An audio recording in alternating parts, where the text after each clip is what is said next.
মানুষ কিভাবে চাঁদে পৌঁছালো জানতে হলে সাথে থাকুন ব্রেইনস্টর্ম বাংলা।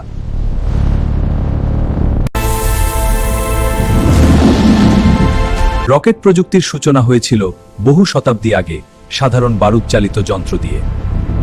20 শতকে বৈজ্ঞানিক গবেষণায় রকেট প্রযুক্তি পায় নতুন গতি। দ্বিতীয় বিশ্বযুদ্ধের সময় তৈরি হয় শক্তিশালী দীর্ঘ পাল্লার রকেট। মহাকাশ জয় করার প্রতিযোগিতা শুরু হয় যুক্তরাষ্ট্র ও সোভিয়েত ইউনিয়নের মধ্যে।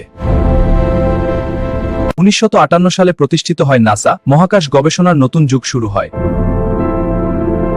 লক্ষ্য ছিল মানুষকে মহাকাশে পাঠানো এবং চাঁদে অবতরণ করানো।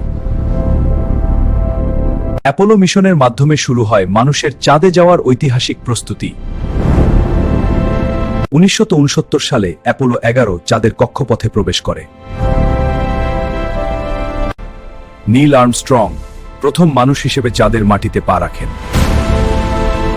তার ঐতিহাসিক পদক্ষেপ মানব ইতিহাসে নতুন অধ্যায় রচনা করে। রকেট প্রযুক্তি উপগ্রহ স্থাপনেও গুরুত্বপূর্ণ ভূমিকা রাখে। আজ যোগাযোগ ও আবহাওয়া পূর্বাভাস নির্ভর করে স্যাটেলাইট প্রযুক্তির ওপর।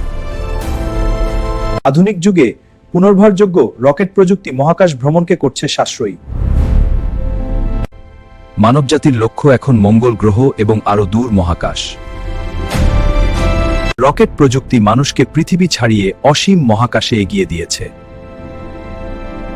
রকেট প্রযুক্তি মানুষকে পৃথিবী ছাড়িয়ে অসীম মহাকাশে এগিয়ে দিয়েছে। ভিডিওটি ভালো লাগলে লাইক, কমেন্ট এবং শেয়ার করতে ভুলবেন না। ফলো এবং সাবস্ক্রাইব করে ব্রেইনস্টর্ম বাংলার সাথে থাকুন।